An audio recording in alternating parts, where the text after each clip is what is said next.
Bismillahirrahmanirrahim. Assalamu alaikum students. I am Wajid Ali Kambo, your chemistry teacher. Student, this one is Walk Academy, your YouTube channel. Student, आज के इस lecture में हम kinetic molecular theory of gases KMT of gases इसको discuss करने जा रहे हैं। आज के इस लेक्चर में पहले मैं आपसे different scientist who contributed in the development of KMT of gases मैं उनका जिक्र करूंगा। फिर मैं आपको KMT है क्या, KMT ऑफ गैसेस है क्या, और फिर हम बहुत इंपॉर्टेंट इसके फंडामेंटल पोस्टुलेट्स पढ़ेंगे।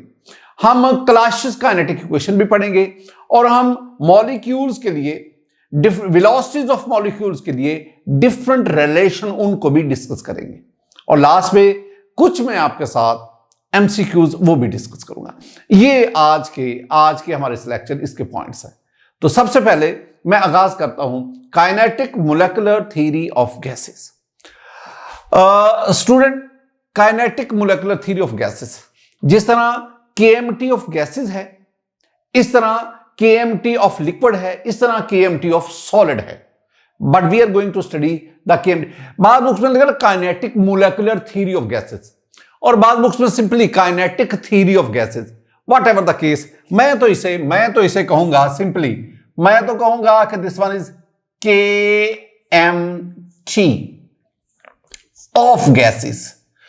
अच्छा, kinetic molecular theory of gases ये है क्या? देखिए, ये है a set of postulates which describe the nature and behaviour of an ideal gas.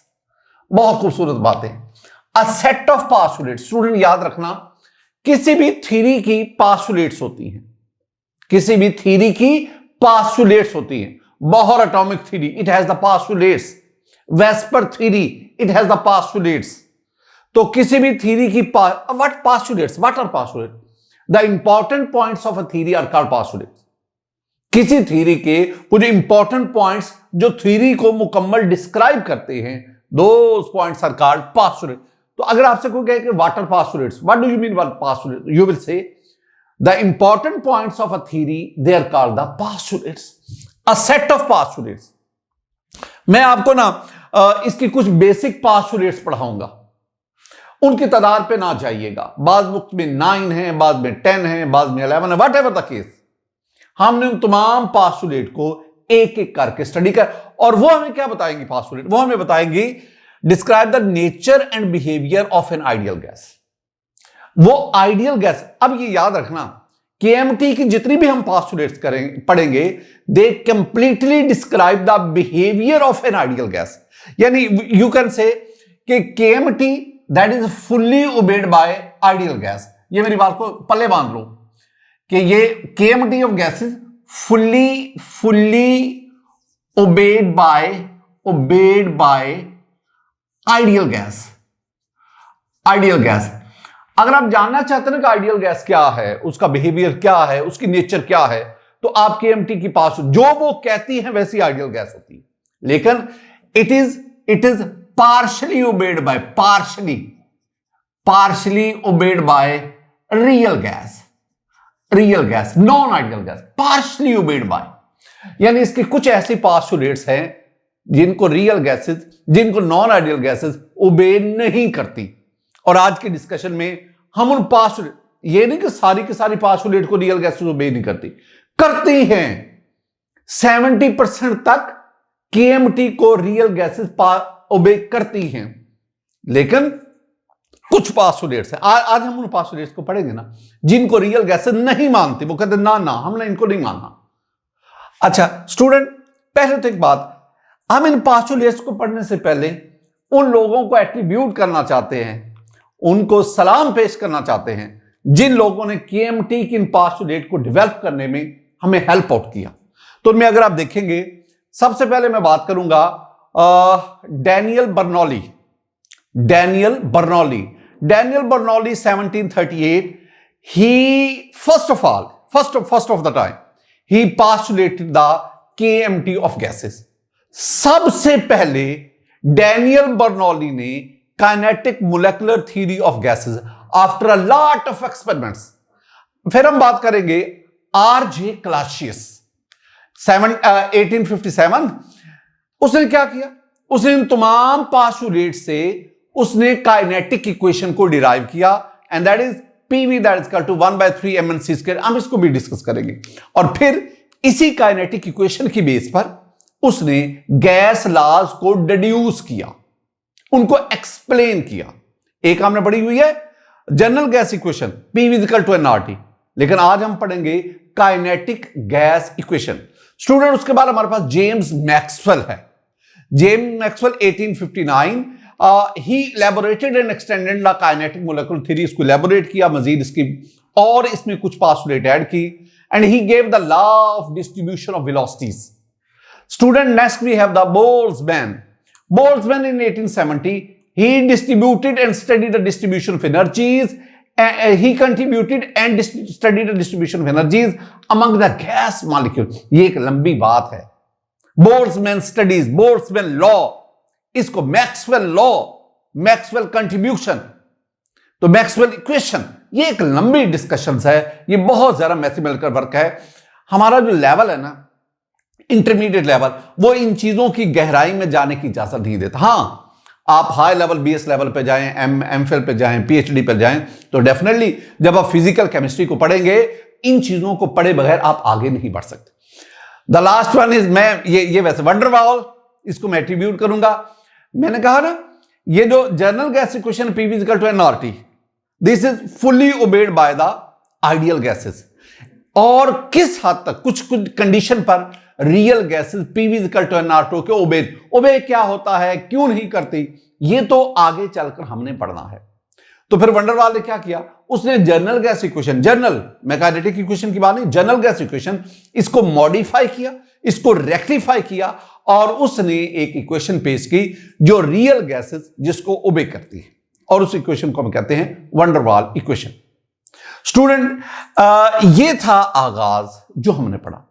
अब हम बढ़ते हैं fundamental postulates of KMT of gases. Student, पहली पास्टुलेट जो हम डिस्कस करने जा रहे हैं ना, नंबर वन, इसमें मैं आपसे कहूंगा कि एवरी गैस कंसिस्ट ऑफ, मैं यहां लिख भी देता हूं, every gas consist of a large number of very small particles called molecules, and gases like helium, neon, argon have monoatomic molecules. ये पहला पॉइंट है।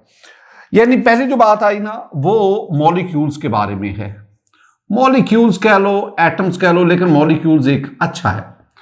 यानी गैसेस जो हैं वो स्मॉल टाइनी पार्टिकल्स पर मुश्तमिल है, लार्ज नंबर ऑफ। तो मॉलिक्यूल्स क्या है, ये गैसेस के अंदर स्मॉल यानी टाइनी, और अ लार्ज नंबर ये पार्टिकल्स है, और इनको मॉलिक्यूल कहते हैं। ये मैं ऊपर आपको शो भी करा रहा हूं। ये जो मैं सर्कल में बनाया ना, सपोज दीज आर मॉलिक्यूल्स, और ये बहुत बड़े billions and billions of molecules are present, हजारों। बाज गैसेस, जैसे उसने हीलियम की बात की है, नियॉन की बात की है, आर्गन की बात की है, क्रिप्टॉन, जीनॉन, जिन्हें हम नोबल गैसेस कहते हैं, इनका मॉलिक्यूल सिर्फ एक एटम पर मुश्तमिल है। तो हम इन्हें कहते हैं कि they have the monoatomic molecules. ये जितनी मैं बातें आपको बता रहा हूं ना, ये लास्ट पे हमने दोबारा यहां आके इनको डिस्कस भी करना है। यानी इनको मैंने कहा this one is the molecule, और गैस इन्हीं मॉलिक्यूल्स पर मुश्तमिल हैं, इन पर कंसिस्ट करती है। नंबर 2 पे आए, पॉइंट नंबर 2 पहले देखिए क्या है। पॉइंट नंबर 2 है the molecules of a gas move haphazardly colliding among themselves and with the walls of the container and change their directions. यानी दो बातें इसमें हैं, और वो एक तो है random motion of molecules, random motion of molecules, एक तो ये बात आ गया। दूसरी बात जो इस पॉइंट में ना, वो है कोलिजन्स ऑफ मॉलिक्यूल, कोलिजन्स। ये दो पॉइंट इसमें डिस्कस हैं। यानी क्या कहा गया कि गैस के मॉलिक्यूल हैफाजर्डली, रैंडमली मूव करते। ये मॉलिक्यूल इधर जा रहा है, ये मॉलिक्यूल इधर जा रहा है, इससे कोलाइड करेगा, इधर को चला जाएगा, इससे कोलाइड करेगा, इधर को चला जाएगा, इससे कोलाइड करेगा, इधर को चला जाएगा, इससे कोलाइड करेगा, इधर, इस तरह मूव करते हैं। और लास्ट लेक्चर में मैंने आपको बताया कि गैस के मॉलिक्यूल्स पर सेकंड बिलियंस टाइम्स कोलाइड करते हैं।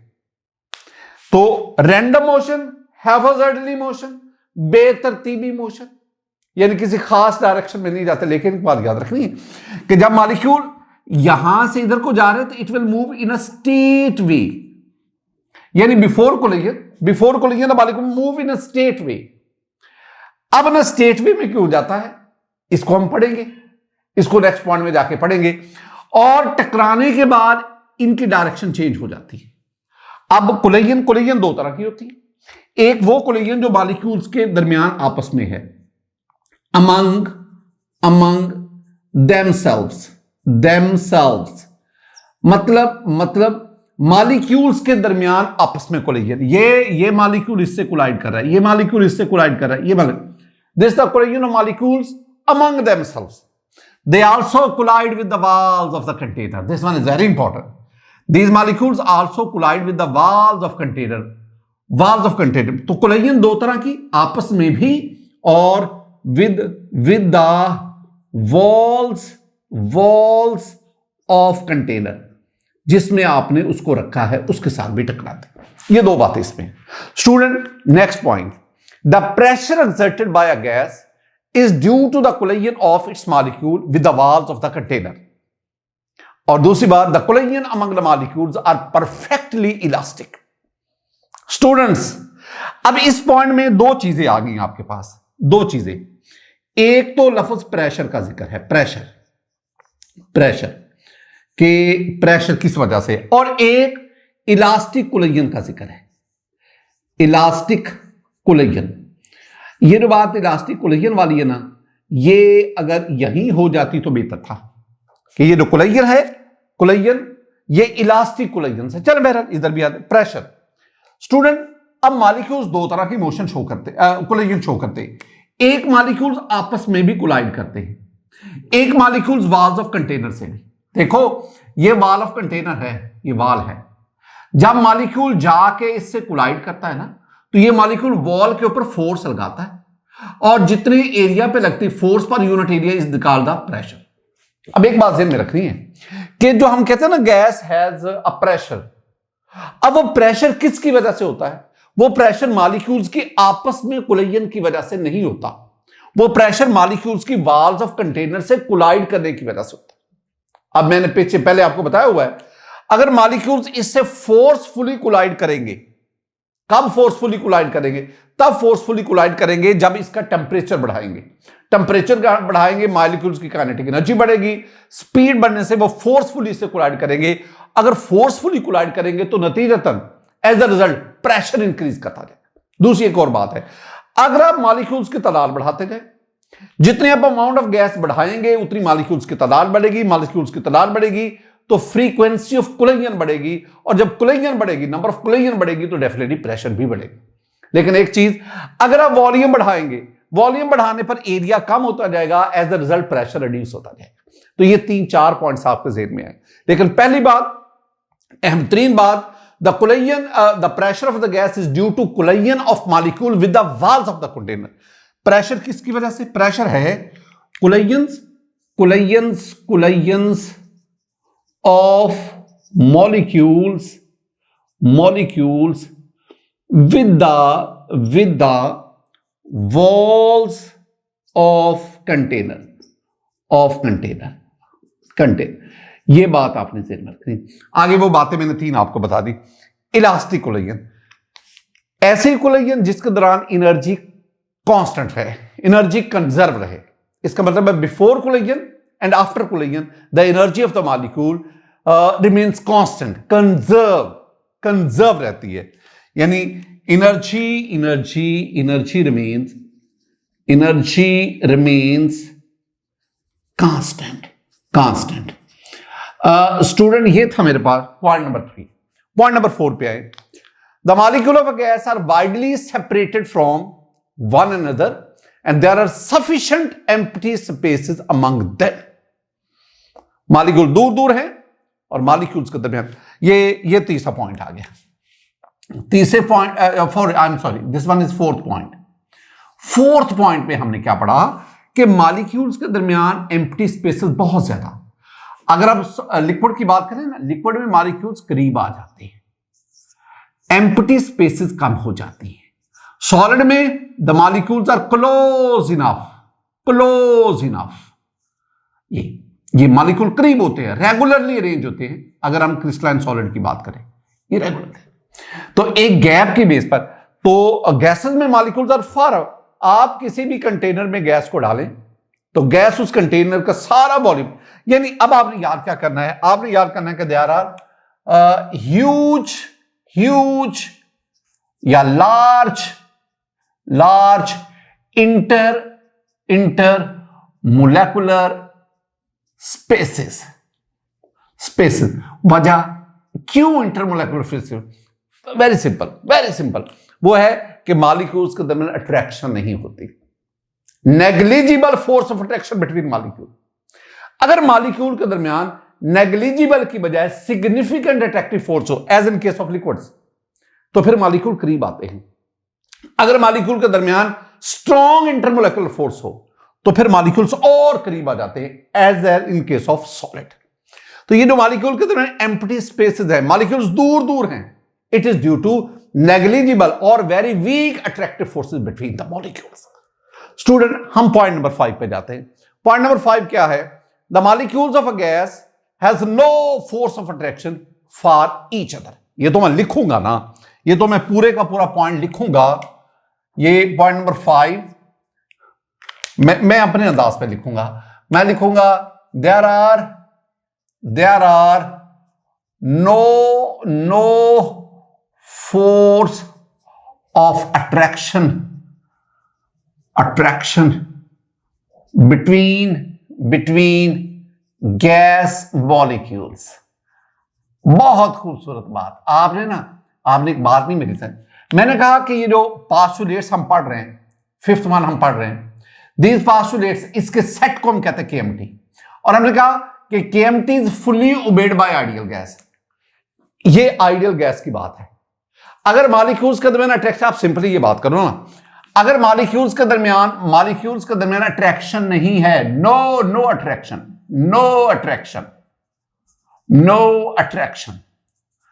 The gas is called ideal gas. क्यों जी? क्योंकि ये गैस इस पास्टुलेट को ओबे कर रही है। जो पास्टुलेट कहती वही ये गैस कह रही। लेकिन if there are attractive forces between molecules, चाहे नेग्लिजिबल हो चाहे वेरी वीक हो, है तो सही ना। अगर अट्रैक्टिव फोर्स होगी, that is the real gas, that is the non ideal gas. ये नॉन आइडियल गैस होगी। ये बात आपने समझी। अब मैं तो ना एक बात से ही बिल्कुल मुकर जाऊंगा। मैं कहूंगा आइडियल गैस का कॉन्सेप्ट ही नहीं होता। असल में कॉन्सेप्ट होता ideal behaviour. If there is no force of attraction between gas molecule, the gas is going to be show the ideal behaviour. और अगर गैस मॉलिक्यूल करीब आ गए, उनके दरमियान अट्रैक्शन डेवलप हो गई, now the gas is showing the non ideal behaviour. बहरहाल we have to follow the book statement. अगर गैस के मॉलिक्यूल में अट्रैक्शन नहीं है, this one is one of the postulate of KMT gases, तो that gas is called ideal gas. लेकिन real gas के molecule में अट्रैक्शन होती है। इसका मतलब है ये postulate, it is obeyed by ideal gas, but this postulate is not obeyed by real gas. It should be kept in mind. ये नहीं ओबे, लेकिन हमने तो पढ़ना है ना, हमने तो कहना है कि केएमटी जो है ये आइडियल गैसेस के लिए है। नेक्स्ट हम बढ़ते हैं स्टूडेंट, एक और खूबसूरत point. The point is the actual volume of molecule of a gas is negligible as compare to the volume of a gas. ये भी जरा पॉइंट समझना, ये भी मैं लिखूंगा, ये पॉइंट लिखूंगा। Number 6, the actual volume of the actual volume of gas molecules is negligible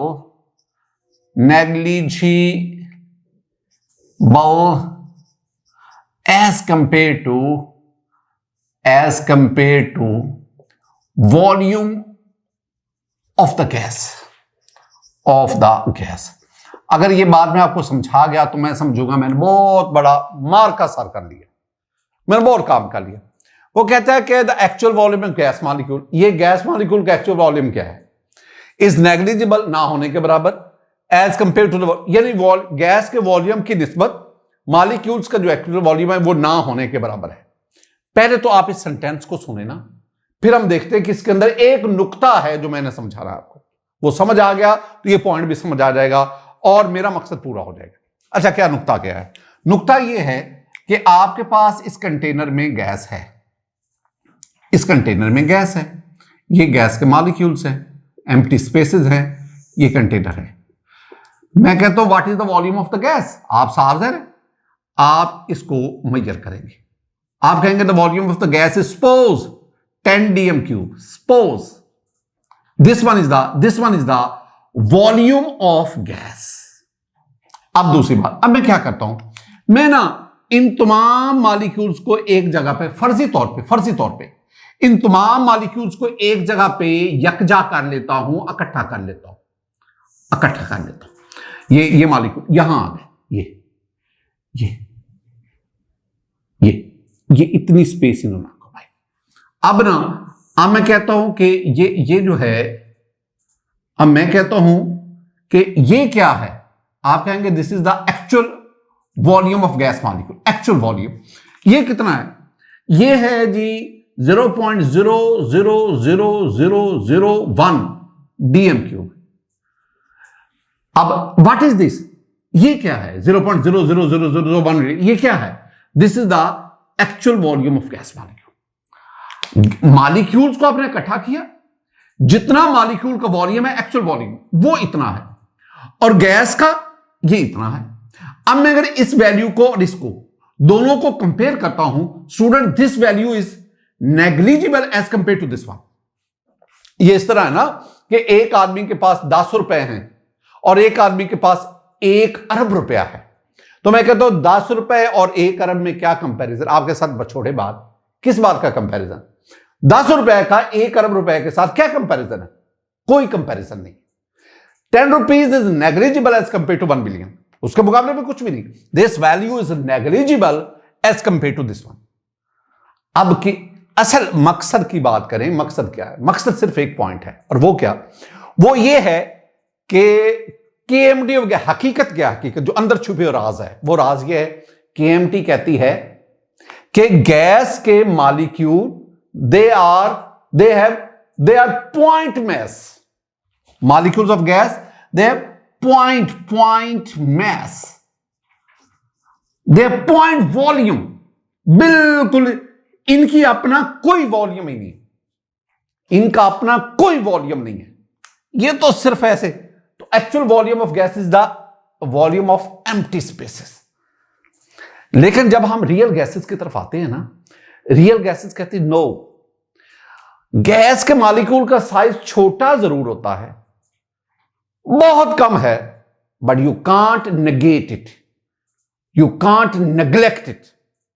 इसका मतलब हुआ कि अगर मॉलिक्यूल का वॉल्यूम नहीं है मॉलिक्यूल का, मैं सपोज एक टर्म यूज करता हूं बी, अगर बी 0 है, B what is B is the size of molecule.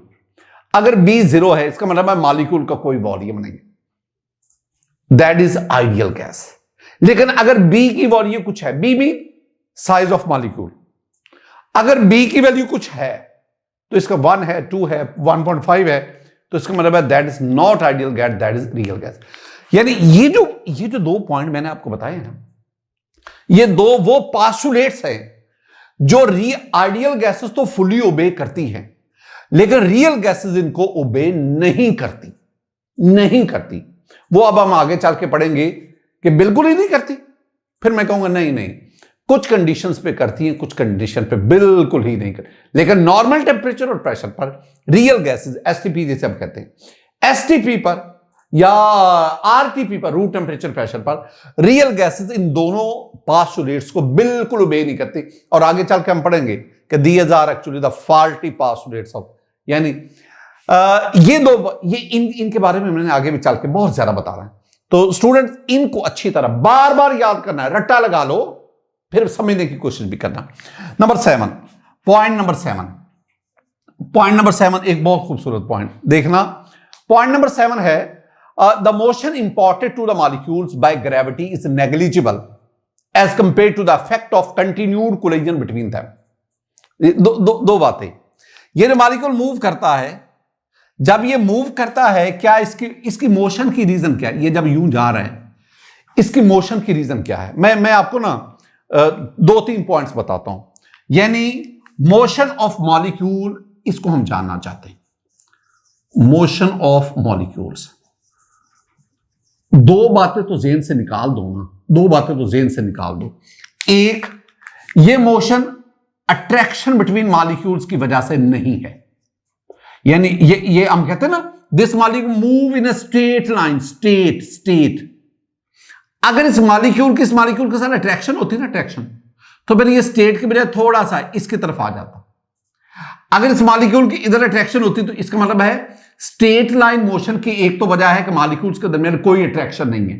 दूसरा, ये मॉलिक्यूल इतने लाइट वेट होते हैं, इतने स्मॉल इन साइज होते हैं, इन पर ग्रेविटेशनल फोर्स अफेक्ट ही नहीं करती, अट्रैक्शन भी नहीं, नो फोर्स ऑफ ग्रेविटी। तो अट्रैक्शन में इनकी मूवमेंट में, इनकी मोशन में ना तो अट्रैक्शन इन्वॉल्व है और ना ही स्मॉल साइज और लाइट वेट होने की वजह से, ना ही वो कहते पॉइंट मैस, इनका मैस है ही कोई नहीं, इनका साइज है ही कोई नहीं, ये तो पॉइंट पार्टिकल है, ऐसे इशारा लगा हुआ है, कोई इसके ना मैस है ना इसका साइज है, तो इसकी वजह से इस पर फोर्स ऑफ ग्रेविटी भी अफेक्ट नहीं करती। तो फिर इनके मोशन की वजह, motion is due to continuous collision between them. तो दिस मोशन ये इसकी वजह से नहीं है, the motion of molecule is due to continued collisions between molecules, ये इसकी वजह से होता है। ये पॉइंट आप नजर में रखना। नेक्स्ट नंबर 8 पे चलते हैं।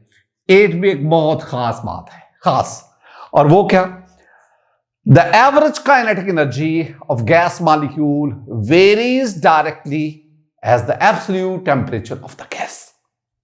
ये जो मैंने आपको बताया, मैंने ये कहा आपसे कि average kinetic energy is directly proportional to temperature, but this is absolute temperature. This is temperature measured in Kelvin scale. ये Kelvin scale. Average kinetic energy, तो average kinetic energy इसके डायरेक्टली स्टूडेंट जितनी भी मैंने आपको पास्टुलेट्स बताई है ना, इन तमाम पास्टुलेट को दोबारा भी यहां से 1 2 3 करके याद कर सकते हैं। 1 2 3 करके पॉज करके तमाम को दोबारा से आप एक दफा पढ़ सकते हैं, इनको याद कर सकते हैं। बाद बुक्स में पीटीबी को देखें तो उसमें 8 ही पास्टुलेट्स हैं। अदर बुक्स को देखें, फेडरल को देखें या केपीक्यू को देखें या सिंध बोर्ड को देखें, तो हैं यही बेसिक कॉन्सेप्ट, यही 8 है, लेकिन उनको किसी में 10 तादाद है, किसी में 11 है, किसी में 7 है। आपने इनको याद करना है, इसके अंदर कॉन्सेप्ट। और मैं जो कहता हूं वो भला क्या है, मैं कहता हूं आपने पॉइंट नंबर 5, पॉइंट नंबर 6 और पॉइंट नंबर 8, इन पॉइंट जिनको मैंने ये रेड में लिखा है, आपने इनको रट्टा लगाना। क्यों जी, मैं रट्टा क्यों लगाना? क्योंकि इनकी बेस में मैंने आगे जाके डिस्कशन कर दी। स्टूडेंट अब हम केएमटी के एक और हिस्से की तरफ बढ़ सकते। मैं आपको केएमटी के इन तमाम पास्टुलेट को यकजा करके जो मैथमेटिकल फॉर्म आती है, जिसे हम कहते हैं kinetic equation, Clausius equation, gas equation, और फिर मैं आपको वेलोसिटीज ऑफ मॉलिक्यूल के बारे में कुछ रिलेशन समझाना चाहता हूं। आइए इसको देखिए स्टूडेंट। अब हम देखते हैं क्लासियस काइनेटिक इक्वेशन। इसके कई नाम हैं, Clausius kinetic equation, gas equation. पहले तो देखो ये इक्वेशन जो है ये पहले मैं आपको इक्वेशन याद करूं, मुझे इससे बड़ा है, आगे बड़े काम है इससे। ये इक्वेशन है PV that's equal to 1/3 mn c square bar. This is the Clausius kinetic equation. मैं दोबारा कह रहा हूं, ये जो क्लासियस काइनेटिक इक्वेशन है, it was introduced by R J Clausius. R J Clausius, ये इसने CLAUSIUS Clausius, R J Clausius. मैं एक और भी गुफ्तगू आपको करता था, ये इक्वेशन उसने कैसे डिराइव की। इसके अंदर एक बहुत बड़ी डेरिवेशन है। उसने एक कंटेनर लिया, कंटेनर में गैस ली, गैस के मॉलिक्यूल्स की तादाद जो है, number of molecule of gas, ये n है। n is the number of gas molecules. एक ये बात आ गई, गैस मॉलिक्यूल्स। और एक मॉलिक्यूल का मास जो है उसे m ले लिया। m, what is m? m is the mass of one molecule. ये बहुत इंपॉर्टेंट है, ये जो मैंने लिखा ना वन, ये वन जो है ये बहुत इंपॉर्टेंट। एक मॉलिक्यूल का मास m c स्क्वायर बार। ये जो मॉलिक्यूल्स है ना, ये सपोज अगर आपने गैस को 25 डिग्री सेंटीग्रेड पे लिया ना, तो इस टेम्परेचर पर तमाम गैस की स्पीड एक जैसी नहीं है, एक ही वेलोसिटी से मूव नहीं कर रहे। ये तमाम मॉलिक्यूल डिफरेंट वेलोसिटी से मूव कर रहे हैं, और ये डिफरेंट डायरेक्शन में, रैंडम मोशन है ना, डिफरेंट एक्स वाई जी, ये किसी भी। और उसने फिर डेरिवेशन से ये जो सी स्क्वायर बार है, सी स्क्वायर बार जब भी आएगा ना, बार आएगा, उसका मतलब होता है एवरेज। अब ये ध्यान में रखना है, एवरेज कह लो या मीन, ये जब भी है ना तो हम ऊपर बार लगाते हैं। यानी अगर मैं कहूं K.E ऊपर मैं बार लगाऊं, it means average kinetic energy.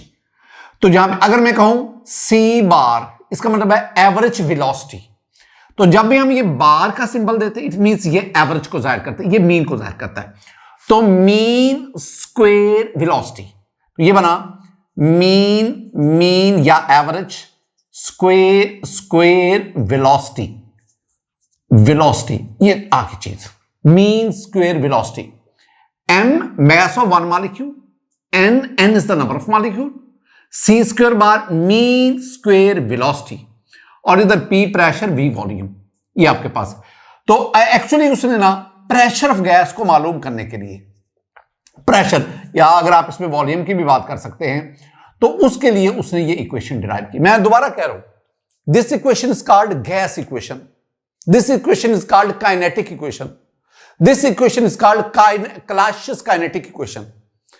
आपने इससे पहले एक चीज पढ़ी थी, और आपने पढ़ा था PV that is equal to nRT। Students, ये और चीज है, इसको इसके साथ मिक्स ना करना। ये गैस इक्वेशन है, गैस इक्वेशन, ये जनरल और यूनिवर्सल गैस इक्वेशन है, ये दोनों में डिफरेंस है। अच्छा, एक और भी बात मैं चलते चलते आपको बताता चलूं, वेलोसिटी के लिए बाद बुक्स में आप देखेंगे तो V लिखा होता है, वेलोसिटी। फिजिक्स में वेलोसिटी के लिए V, और केमिस्ट्री में वेलोसिटी के लिए C भी यूज होता है, U भी यूज होता है, U भी। मैं जो यूज करूंगा, जो हमारी बुक्स यूज करेंगी, वो C यूज करती। लेकिन अगर आप अदर प्रोविंसेस की, अदर देन पंजाब, दीगर प्रोविंसेस की बुक्स की बात करें, तो बाद में इन्होंने ना वेलोसिटी के लिए U को भी इस्तेमाल किया। कोई बात नहीं, इसमें कौन सी बात है।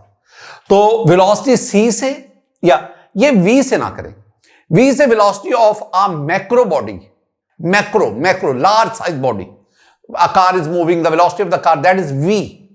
C or U velocity of a small particle, micro particle, उसके लिए, यानी मॉलिक्यूल्स की मूवमेंट, एटॉमिक मूवमेंट्स, उसके लिए। ये कुछ बातें इसको आपने याद करना है। अच्छा, हमारे सिलेबस में ना इस क्लासियस काइनेटिक इक्वेशन की डेरिवेशन नहीं है। हाँ, अदर सब्जेक्ट्स में शायद फिजिक्स में इसकी डेरिवेशन है, तो वहां से डेरिवेशन आप कर सकते हैं। मैं सिलेबस की लिमिटेशन तक अपने आप को रख रहा हूं, जहां सिलेबस मुझे इजाजत देता है वहां मैं, और जहां वो मुझे अलाउ नहीं करता, वो चीजें मुझे आप जरा स्किप करनी पड़ती है। मैं आप पर एक्स्ट्रा बर्डन नहीं डालना चाहता। स्टूडेंट, यहां पर हमारी बात खत्म हो गई। कुछ और बातें जिनसे रेलेवेंट बहुत सारे क्वेश्चन पूछे जाते हैं और आज मैं पूछूंगा भी।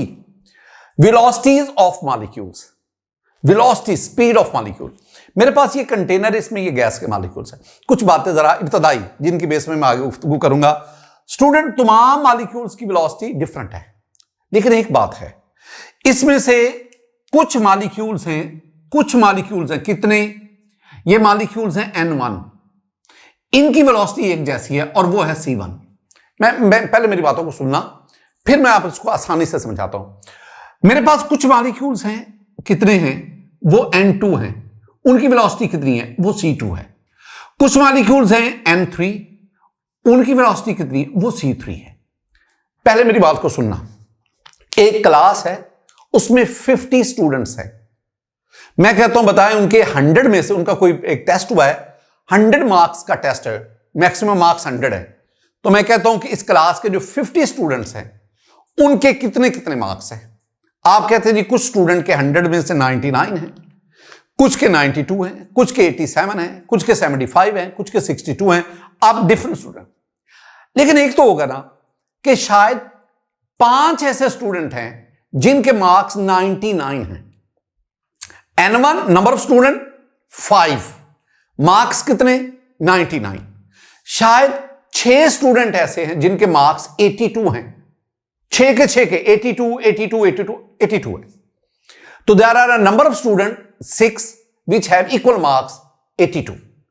इसको मैं कह रहा हूं तमाम मॉलिक्यूल के एक जैसा नहीं, लेकिन a group of molecule have are moving with similar velocity, उसको मैंने इस तरह आप इसको ले सकते हैं। अब ना एक तो ये बात आ गई, ये आपने ज़हन में रखना स्टूडेंट। नंबर ऑफ मॉलिक्यूल्स, ये नंबर ऑफ मॉलिक्यूल्स के लिए मैं कहूंगा N। ये अभी मैंने ऊपर भी आपको बताया। N क्या बताता है? Number of gas molecules. और for 1 mole of a gas, अगर आप यहां पे गैस का 1 मोल लेते हैं तो फिर मॉलिक्यूल्स की तादाद कितनी होगी? फिर होगी एवोगैड्रो नंबर। ये बहुत अहम बात है। अगर आप 1 मोल गैस लेते हैं फिर मॉलिक्यूल्स कितने होंगे? 6.022 10⁻23, यानी ये आपके पास 6.022 क्रॉस 10⁻23 एवोगैड्रो, फिर नंबर ऑफ मॉलिक्यूल्स होंगे एवोगैड्रो। दूसरी बात, एक और भी नुकता, एक मॉलिक्यूल का मैस वो है m, यानी m क्या है? m is the mess of 1 molecule. अब बड़ी खूबसूरत बात, अगर मेरे पास 1 मोल ऑफ गैस है, 1 मोल ऑफ अ गैस, उसमें कितने मॉलिक्यूल्स है? उसमें n मॉलिक्यूल्स हैं। अगर एक मॉलिक्यूल का मैस m है तो एवोगैड्रोस नंबर ऑफ मॉलिक्यूल का मैस कितना होगा? वो कहते हैं आप मल्टीप्लाई करें, जो आंसर आएगा उसे कहते हैं मोलर मैस। क्या मैंने बोला है? मैंने बोला है मोलर मैस। तो मोलर मैस इसके बराबर होता है, ये याद रखना है, मैंने इसको आगे यूज करना है। एक मॉलिक्यूल का mass m, 1 mole of molecule का मैस कितना होगा? तो आप m को एवोगैड्रो नंबर से मल्टीप्लाई करें तो आपके पास ये स्मॉल m को एवोगैड्रो नंबर, तो आपके पास capital, what is capital M? Capital M is the molar mass, molecular mass. This is the molar mass, यानी mass of 1 mole molecules of a gas. ये कुछ मैंने इब्तदाई बातें की हैं। अच्छा, मैं 3 तरह की वेलोसिटीज आपके साथ शेयर करता हूं। एक है most probable velocity, average velocity, और फिर हम रूट मीन स्क्वायर वेलोसिटी की तरफ आते हैं। स्टूडेंट, पहले मोस्ट प्रोबेबल वेलोसिटी होती क्या है? मोस्ट प्रोबेबल वेलोसिटी, पहले तो मैं एक इसकी सेंस में बात करूंगा ना।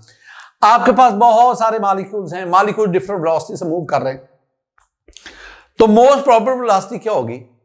ज्यादातर मॉलिक्यूल जिस वेलोसिटी से मूव करते हैं ना, उसे कहते हैं मोस्ट प्रोबेबल वेलोसिटी। हम उसको ये सी वेलोसिटी मोस्ट प्रोबेबल इससे लिखते हैं, और ये किसके बराबर होती है? मैं दोबारा ना, अभी बात आप पिक नहीं कर सके, मैं दोबारा बात करूंगा। आपके पास एक क्लास है, क्लास में टेस्ट हुआ, टेस्ट के टोटल मार्क्स 100 मार्क्स का टेस्ट हुआ। अब पेपर चेक होने के बाद बच्चों को दिए गए, रिटर्न किए गए। अब नंबर देखेंगे कितने आए। कुछ स्टूडेंट के 94, 92, 100, 91, 60 मुख्तलिफ मार्क्स आ गए। अब मैं कहता हूं एक स्टूडेंट तो आपके कितने मार्क्स है, वो कहता है जी मेरे 75 हैं, आपके वो कह रहा है मेरे भी 75 है। मेरे पास कई ऐसे स्टूडेंट मिले जिनके मार्क्स 75 है, यानी 75 मार्क्स वाले स्टूडेंट की तादाद है 8 ऐसे स्टूडेंट हैं जिनके मार्क्स हैं 75। 6 ऐसे स्टूडेंट हैं जिनके मार्क्स हैं 42।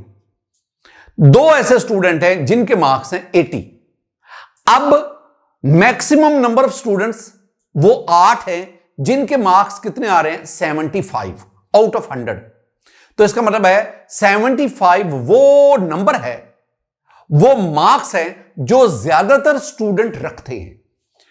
मोस्ट प्रोबेबल वेलोसिटी वो वेलोसिटी होती है जो ज्यादातर मॉलिक्यूल्स रखते हैं। इसको आपने ज़हन में रखना है। अच्छा, मोस्ट प्रोबेबल वेलोसिटी वो मैंने बता दिया। इसको आप कैलकुलेट करेंगे तो आपके पास जो आंसर आएगा वो है √2RT/m। ये है मोड, ये याद रखना है। इसको रट्टा लगाना पड़ेगा, इसको भी रट्टा लगाना पड़ेगा। इसकी डेरिवेशन फिजिक्स में है, केमिस्ट्री में नहीं है। इसको आपको याद करना पड़ेगा 2RT/, अभी इसका काम आएगा। एवरेज वेलोसिटी वो तो सिंपल है ना, कुछ मॉलिक्यूल्स जिनके तादाद है एवरेज वेलोसिटी, मैं ना सी के ऊपर जब बार लिखता हूं ना, जब भी मैं बार लिखता हूं तो उसका मतलब क्या होता है एवरेज या मीन। तो एवरेज वेलोसिटी या यूं लिख लो या आप इसको लिख लो ना CAV, एवरेज लिख लो। तो एवरेज वेलोसिटी क्या होती है, तमाम मॉलिक्यूल की वेलोसिटीज का सम लेकर नंबर ऑफ मॉलिक्यूल पर डिवाइड कर दो। यानी मॉलिक्यूल्स क्या है, मॉलिक्यूल्स है N1, मॉलिक्यूल की वेलोसिटी एक आ गई C1 plus C2 plus C3 plus Cn। Total number of molecules क्या है, वो है n। तो डिवाइड कर दो तो आपके पास क्या आएगा, एवरेज वेलोसिटी।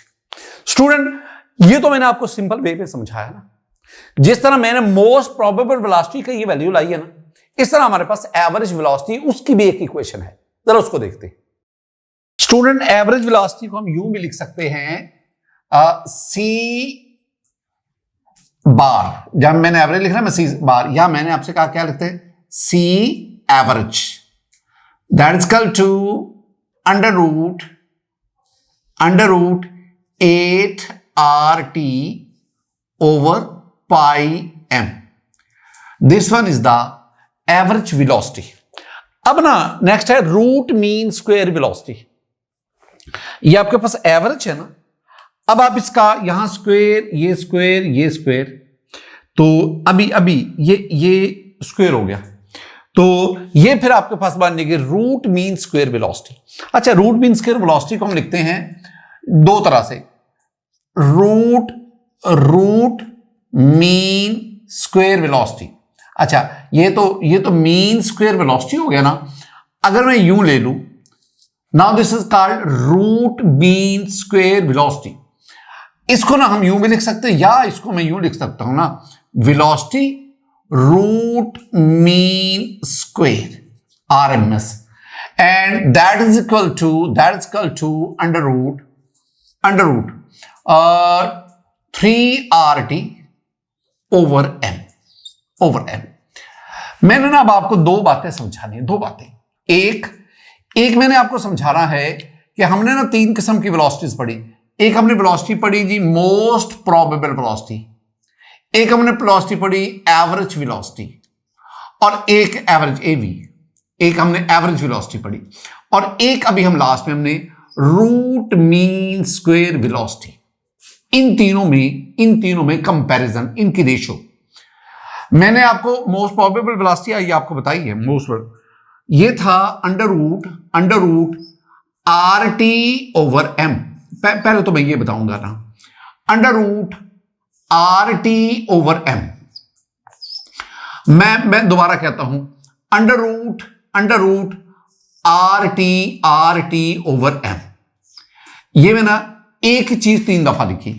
अब यहां पे क्या करना है, यहां पे हम कहेंगे अंडर रूट ये मेरे पास आएगा 2RT/m, ये मेरे पास आएगा 8/πm, ये मेरे पास आएगा 3RT/m।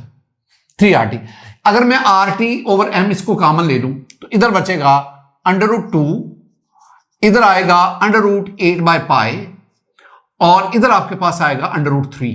ये कब आएगा? ये तब आएगा अगर मैं RT/m को कॉमन ले लूं। इसका मतलब है कि आपने अगर तीनों में कंपैरिजन लेना चाहते हैं ना, तो इन तीनों में सबसे बड़ी वैल्यू जो है ना वो √3 है, उसके बाद ये है और उससे बाद ये है, यानी एवरेज, ये एवरेज बीच में आ गया ना, तो रूट मीन स्क्वायर वेलोसिटी की वैल्यू बढ़ी, ये एवरेज आ गया और ये उससे कम आ जाती है। इससे रेलेवेंट आपसे ना ये तीनों की तीनों आपने वैल्यू, इससे रेलेवेंट आपसे बहुत सारे MCQ पूछे जा सकते हैं।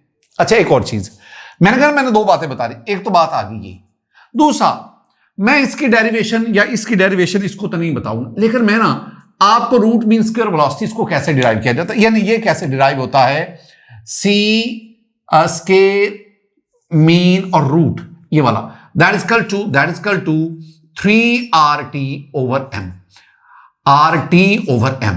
अच्छा, इसको कैसे डिराइव किया जाता है, और इससे रिलेवेंट 2-3 पॉइंट्स बहुत हैं। पहली बात, इसको डिराइव कर, अभी मैंने आपसे ना ये बात की है, this is the kinetic equation, this is the gas equation, this is the Clausius equation, और ये इक्वेशन क्या है? ये इक्वेशन है PV that is equal to 1/3 mnc² bar. ये अब आपने ना इसको for 1 mole of a gas उसके लिए लेना। स्टूडेंट, जब आप 1 मोल की बात करते हैं ना, तो उसमें नंबर ऑफ मॉलिक्यूल जो है ना वो Na हो जाते हैं, तो इसका मतलब है यहां पे मैं n की जगह पे क्या लिखूंगा? Na, तो ये बन जाएगा PV that is equal to 1/3 mNac² बार।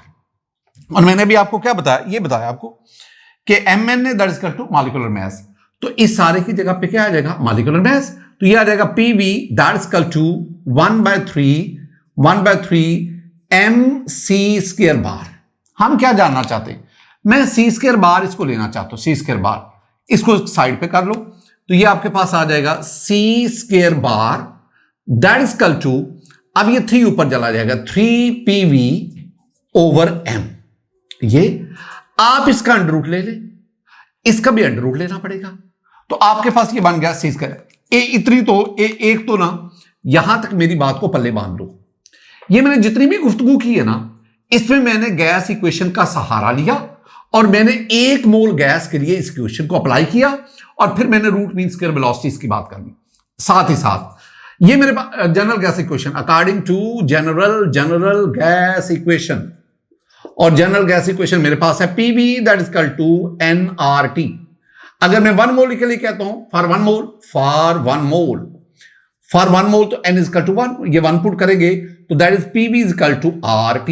ये मेरे पास आ गया। अब काम क्या करना है, जहां पे PV लिखा हुआ है वहां पे RT पुट कर दो, तो आपके पास ये क्या बन जाएगा? ये बन जाएगा c² और ये under root that is equal to under root. अब आपके पास ये 3 और PV की जगह पे मैं आपके पुट करूंगा RT, 3RT/m, ये आ जाएगा। और इसको हमने क्या कहा? इसको हमने कहा रूट मीन स्क्वायर वेलोसिटी। तो ये आपके पास ये रिलेशन जो है ना, ये वाला ये आ गया। एक अहम ट्री नुक्ता, बहुत अहम, व्हाट इज m? ये m मैंने लिखा है, ये वाला m, ये क्या है? m क्या है? बड़ी खूबसूरत बातें। m जो है ये मोलेकुलर मास है, मोलेकुलर मास है। गौर से सुननी बात, m की वैल्यू अगर मैं ऑक्सीजन की बात करता हूं, सपोज मैं ना ऑक्सीजन की बात करता हूं, ऑक्सीजन की, मेरे पास ऑक्सीजन गैस है, उसके लिए m की वैल्यू क्या होगी? उसके लिए m की वैल्यू होगी 32, उसके लिए m की वैल्यू होगी 32। क्या मतलब 32? 2 दफा लिख दिया। अगर आप ऑक्सीजन के एक मॉलिक्यूल का मास लेते हैं ना, तो फिर होगा 32 AMU पर मॉलिक्यूल, AMU पर मॉलिक्यूल। यानी अगर आप एक मॉलिक्यूल का मास लेंगे तो वो होगा 32 AMU। अगर मैं 1 मोल ऑक्सीजन मॉलिक्यूल लेता हूं और उनका मैं मास लेता हूं 1 मोल का, तो मैं फिर 32 AMU इसको एवोगाड्रो नंबर से मल्टीप्लाई करूंगा और उसको ग्राम में लाऊंगा, तो मेरे पास आ जाएगा ये वाला 32, ये होगा 32 ग्राम पर मोल। ऊपर वाला मोलेकुलर मास, नीचे वाला मोलर मास। ये एक मॉलिक्यूल का मास 32 AMU, ये 1 मोल यानी एवोगाड्रो नंबर ऑफ मॉलिक्यूल्स का मास 32 ग्राम। लेकिन यहां पे जो आपने एम लेना है ना, वो आपने लेना है किलोग्राम पर मोल में। तो मैं ग्राम को किलोग्राम में कन्वर्ट करना चाहता हूं, वेरी सिंपल, आप 1000 पर डिवाइड करें। जब मैं इसको 1000 पर डिवाइड करूंगा तो वो आपके पास आएगा 0.032 किलोग्राम। ये अहम तरीन नुकता है, जब भी इस इक्वेशन से रेलेवेंट कोई क्वेश्चन आए, इस इक्वेशन से रेलेवेंट कोई क्वेश्चन आए, तो आपने जो आंसर लेना है ना, यानी मॉलिक्यूलर मास जो लेना है, उसको किस में पुट करना है, उसको किलोग्राम में। क्यों जी किलोग्राम में? क्यों किलोग्राम में आपने इसलिए पुट करना है क्योंकि टेम्परेचर को मैं केल्विन में ले रहा हूं, उसका एसआई यूनिट ले रहा हूं। आप आर की एसआई यूनिट वाली वैल्यू लेनी है 8.3143 जाउल पर मोल पर केल्विन। अगर मैं ये एसआई वाली ले रहा हूं, ये एसआई वाली, तो फिर मुझे मैस का भी एसआई यूनिट लेना पड़ेगा, और मैस का एसआई यूनिट कौन सा है? किलोग्राम। तो याद रखना, अगर इससे रेलेवेंट बार दफा आपसे क्वेश्चन पूछा जाता है। देखें, ये आपके पास एक क्वेश्चन है, what is the root mean square velocity of helium molecule at 400 kelvin. अब 400 केल्विन पर आपने हीलियम के मॉलिक्यूल की रूट मीन स्क्वायर वेलोसिटी को फाइंड आउट करना है। रूट मीन स्क्वायर वेलोसिटी को फाइंड आउट करने के लिए आपको 3 चाहिए, आर चाहिए, टी चाहिए, और 3 तो है, आर की वैल्यू कौन सी लेनी? 8.3143। ये याद रखना है, 8.3143 जाउल पर मोल पर केल्विन। टेम्परेचर 400 केल्विन में, जो अभी मैंने बोला है। मॉलिक्यूलर मास किस में लेना है? ये 32 ग्राम वाला नहीं चलेगा, आपने देना है 0.032 किलोग्राम वाला।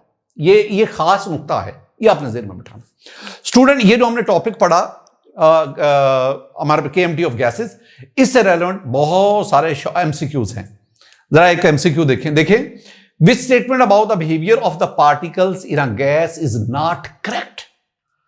आपके पास इनको ना एक एक करके ए बी सी डी चारों को पढ़ो, फिर वो जो पास्टुलेट मैंने आपको बताई केएमटी की, उनको देखो, तो आपके पास कौन सी करेक्ट नहीं है।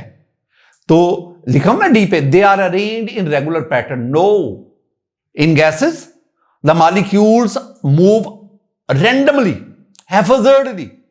ये जो रेगुलर पैटर्न में है, तो वो तो सॉलिड में होते हैं। The second one, the second MCQ, that is the particle of a gas can be described as, चारों option, the correct option is moving randomly in all direction. The next question, which statement provides the best evidence that matter may exist as tiny particle moving at random motion? ये बड़ा tricky question है. The answer of this question is D. Next question, according to KMT of gases, in an ideal gas between two successive collision, a molecules travel. तो a molecule travel in a straight path.